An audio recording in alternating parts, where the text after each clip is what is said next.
नमस्कार, आप देख रहे हैं इंडिया न्यूज P9। नीमच जिले के जावद तहसील क्षेत्र अंतर्गत नया गांव में सीमेंट कॉरपोरेशन ऑफ इंडिया यानी CCI फैक्ट्री, यह भारत सरकार का सार्वजनिक उपक्रम जो पिछले 29 वर्षों से बंद पड़ी है। वही 1976 में इस फैक्ट्री का निर्माण कार्य प्रारंभ हुआ था। उस समय इसकी लागत 400 करोड़ रुपए के करीब रही एवं 11 अक्टूबर 1980 को फैक्ट्री में सीमेंट उत्पादन शुरू हुआ और 13 मई 1997 को CCI सीमेंट फैक्ट्री बंद हो गई, क्योंकि बिजली कंपनी के 9 करोड़ 65 लाख रुपए बकाया निकल रहे थे, जिससे बिजली कंपनी के द्वारा सीमेंट प्लांट की बिजली सप्लाई रोक दी गई। इसके बाद प्लांट हमेशा के लिए बंद हो गया। केंद्र सरकार द्वारा फैक्ट्री प्लांट का स्केप को नीलामी प्रक्रिया के तहत बेचने की तैयारी की, जिसकी आखिरी तारीख 5 मार्च निर्धारित की गई थी, परंतु बीते शुक्रवार को जावद SDM प्रीति संघवी नाहर व तहसीलदार मयूरी जोक ने संपत्ति के हस्तांतरण पर रोक लगा दी। रोक का कारण CCI नया गाँव पर मजदूरों के द्वारा माननीय श्रम न्यायालय द्वारा स्वयं का बकाया वेतन वसूल करने हेतु प्रकरण लगाया गया था। देखिए, 8 फरवरी को सीमेंट कॉरपोरेशन ऑफ इंडिया का जो मैनेजमेंट है दिल्ली में बैठा है, उन्होंने इस फैक्ट्री की नीलामी प्रक्रिया स्टार्ट की थी, जो 5 मार्च को पूर्ण हुई और उसमें उन्होंने इस पूरी प्रक्रिया को ऑनलाइन किया था, जो कि हमारे हिसाब से, हमारे संज्ञान से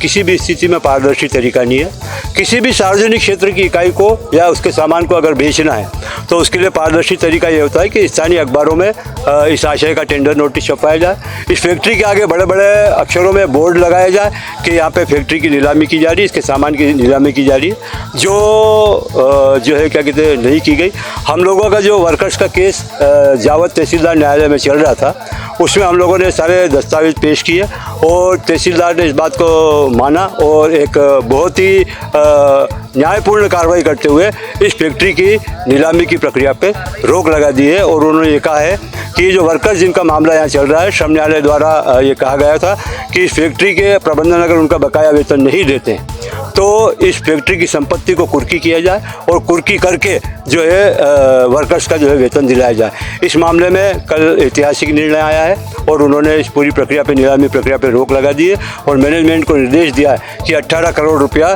पहले उनके खातों में जमा कराया जाए और जमा कराने के बाद उनको दिया जाए, उसके बाद इस संपत्ति का हस्तांतरण किया जाए। इस मामले में अगली कार्रवाई करते हुए आज 22 तारीख को तहसीलदार पूरे अमले के साथ यहाँ पर इस संपत्ति को कुर्क करने के लिए आई थी, लेकिन प्रबंधन के अधिकारी श्री जयंत विश्वास यहाँ पर उपस्थित नहीं थे, जबकि उनको पूर्व सूचना दी गई थी। तहसीलदार महोदय ने सभी मीडिया को आश्वस्त भी किया है और हम लोगों को भी आश्वस्त किया है कि हम उनको लिखित में एक बार और सूचना देंगे और नहीं होता है तो आगामी एक तरफा कार्रवाई की जाएगी। सर, माना जाए कितने मजदूर यहाँ पर कार्यरत थे और कितनों की यहाँ पर बाकी होंगे? देखिए, ये इस हमारे क्षेत्र का बहुत बड़ा दुर्भाग्य है और ये कहा जाए कि जनप्रतिनिधियों की उदासीनता है कि 3000 लोग यहाँ पर काम करते थे, कच्चे पक्के अस्थायी स्थायी, और इससे 10,000 लोगों को अपरोक्ष रूप से रोजगार मिला हुआ था। ये नया गांव का जो चौराहा है, गुलजार रहता था, या एक घंटे जो है जाम लग जाता था जब सीमेंट के ट्राले यहाँ से निकलते थे। लेकिन आज आप देख रहे हैं कि 1980 में स्थापित ये प्लांट, जिसके पास एशिया का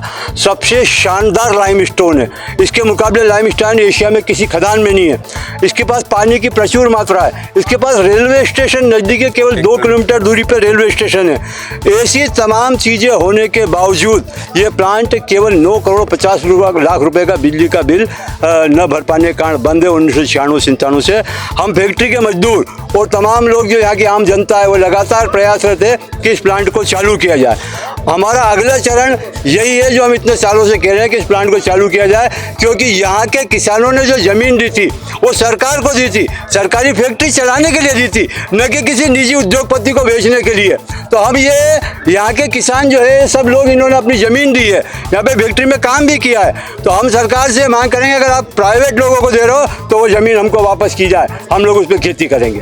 और किसी भी स्थिति में इस कारखाने को सरकारी क्षेत्र में चालू किया जाए। प्रधानमंत्री जी, मुख्यमंत्री जी और तमाम लोग निवेश की बात करते हैं, ग्लोबल इन्वेस्टमेंट मीट करते हैं, और यहाँ जब इतना बड़ा कारखाना जो 43 और 53 ग्रेड की सीमेंट बनाता था, जिससे बांध बनते थे, जिनसे रेलवे की स्लीपर बनती थी, वो कारखाना आज बंद पड़ा है। इससे बड़ी शर्म की कोई बात नहीं है। इस कारखाने को अविलंब चालू किया जाए। क्या नाम है? मेरा नाम शैलेंद्र सिंह ठाकुर, मैं प्रदेश कार्यकारी अध्यक्ष हूँ centre of Indian trade union C2 का। जो स्क्रैप नीलामी को लेकर फैसला आपके द्वारा दिया गया, उस पर रोक लगाई गई, साथ ही साथ आप लोग किस विषय में यहाँ पर पहुँचे? माननीय लेबर कोर्ट मंदसौर के द्वारा जो 55 लेबर थे उनके वेतन के भुगतान हेतु तहसीलदार जावत के लिए पत्र जारी हुआ था, जिसके तहत हमने मामला जो है उसको दर्ज किया था और प्रकरण इसमें वसूली के तहत चल रहा था। इसमें आवेदक जो वकील थे उनके द्वारा बताया गया कि सीसीआई के द्वारा स्क्रैप की नीलामी का टेंडर जारी हुआ है, जिसमें हमने सीसीआई के द्वारा अभिभाषक को पत्र लिखकर इसमें जवाब चाहा, जिसमें इनके कार्यकारी मैनेजर जयंत विश्वास जी उपस्थित हुए थे और उनके द्वारा इसकी पुष्टि की गई कि ऐसी कार्रवाई दिल्ली लेवल पे की गई है। और उस संबंध में कल एक ऑर्डर शीट में इस कार्रवाई को रोककर पहले इसमें वेतन जो बकाया है उसको देने के लिए निर्देश दिया गया है। कितने कर्मचारियों का वेतन बाकी है, कितने अमाउंट है बाकी? इसमें कुल अभी जो हमारे पास कार्रवाई चल रही है उसमें 55 लेबर का वेतन इसमें रुका हुआ है और लगभग 17 करोड़ 51 लाख का इसमें। आज किस प्रकार में हम यहाँ पहुँचे हैं, क्या कार्रवाई की गई आज? इसमें कल हमने जो ऑर्डर शीट इसमें लिखी थी उसमें जयंत विश्वास जी को हमने अभिभाषक के थ्रू नोटिस इसमें दिया था और उनको आज उपस्थित होने के लिए बताया था कि यहाँ पे उनकी सुपर्दगी में ये यहाँ पे देना है ये प्लांट, क्योंकि वो आज यहाँ उपस्थित नहीं है इसलिए सुपर्दगी की कार्रवाई हो नहीं पाई है, तो इसमें हम अब अग्रिम कार्रवाई करके उनको सूचना पत्र जारी करेंगे। जावत से संवाददाता महमूद हुसैन की रिपोर्ट।